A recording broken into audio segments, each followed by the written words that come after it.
دیکھیں جب بھی روح کا لفظ آئے یاد رکھنا اس کا مطلب یہ ہے کہ وہ اللہ کا حصہ ہے، قرآن کا حصہ ہے، یہ یاد رکھیے۔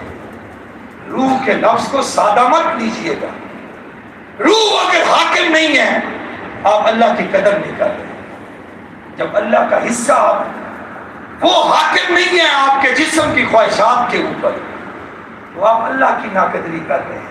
تو تب یہ ہوتا ہے کہ جب آپ اللہ کو بھول جاتے ہیں تو اللہ تم سے اپنا خود بھلا دیتا ہے۔ اب اس کو آگے لے کے میں چلتا ہوں۔ میں نے کچھ مطالعہ کیا اسرار خودی اور رموز بے خودی کا۔ اقبال کی یہ مثنوی ہے، اقبال نے یہ فارسی میں پورا کلام لکھا کہ خودی کے راز اور بے خودی کے معاملات یہ کیا ہیں۔ خودی کا تو میں نے آپ کو مختصراً مطلب بتا دیا، لیکن اب میں آگے کھولتا ہوں خودی کیا ہے۔ عزیزو، سب سے پہلا سوال یہ پیدا ہوتا ہے کہ یہ حیات کیا ہے۔ خودی انسان کے اندر بدیت کی گئی ہے، انسان اس دنیا میں رہ رہا ہے۔ اب یہ زندگی جو حیات ہے، سب سے پہلا سوال ہے کہ یہ کیا ہے۔ واضح ہو کہ حیات انفرادی شے ہے اور اس کی اعلیٰ شکل خودی ہے، جس کی بدولت فرد ایک واحد مستقل اور اپنی ذات یا وجود میں کامل مرکز حیات بن جاتا ہے، کامل مرکز حیات بن جاتا ہے۔ جسمانی اور روحانی دونوں پہلوؤں سے انسان حیات کا اپنی ذات یا وجود میں کامل مرکز ہے۔ یہ ہے پہلی چیز کہ حیات انفرادی ہے اور زندگی کو پانے کے لیے اپنی خودی کو اجاگر کرنا پڑتا ہے۔ اگر خودی کو وہ غافل انسان اپنی خودی پہچان، یہ علامہ اقبال انسان کو کہتا ہے اپنی خودی کو آپ پہچانیں گے، کیسے پہچانیں گے؟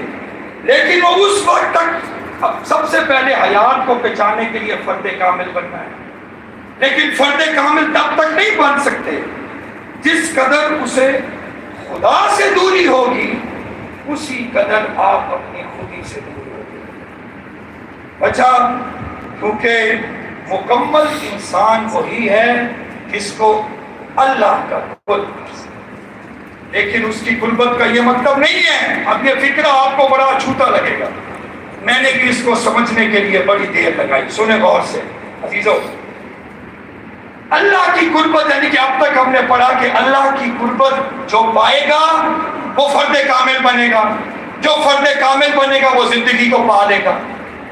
لیکن اللہ کی قربت کا مطلب یہ نہیں ہے کہ اپنی ہستی کو خدا کی ہستی میں مدغم کر دو۔ حالانکہ ہمیں تو یہی سمجھ میں آتا ہے، آج تک ہم نے یہی سمجھا ہے کہ اپنی ہستی کو خدا کی ہستی میں گم کر دو تو یہ اقرب اللہ بننا ہے، خدا کی قربت حاصل کرنا ہے۔ یہ نہیں ہے، بلکہ اس کے برعکس وہ خود خدا کو اپنے اندر جذب کر لیتا ہے۔ یہ بات بڑی عجیب لگتی ہے، خدا کو اپنے اندر جذب کرنا، خدا کے اندر نہ جذب ہونا۔ اس کی وجہ یہ ہے کہ آپ انسان ہیں۔ فرعون اور موسیٰ میں یہی فرق تھا۔ فرعون کیا تھا؟ فرعون خدا بن گیا، وہ خدا کے اندر گھس کے خدا بن بیٹھا، اس کے اندر وہ تمام خدائی معاملات چلانے لگا، تمام وہ معاملات جو اللہ کے صرف اختیارات ہیں، جو اللہ کی چادر ہے، وہ اس نے اختیار کرنا شروع کر دیے تو رحمان انسانیت کے ساتھ اس کا تعلق ٹوٹ گیا۔ موسیٰ کیا تھے؟ موسیٰ نے اپنے اندر خدا کو جذب کیا علیہ الصلوۃ والسلام، صبغۃ اللہ بن گئے۔ اور اللہ کے رنگ سے بہتر کون سا رنگ ہے؟ انسان جب اپنے اندر اللہ کا رنگ اختیار کرتا ہے تو تب انسان اپنے اندر خدا کو جذب کر لیتا ہے، اپنے اندر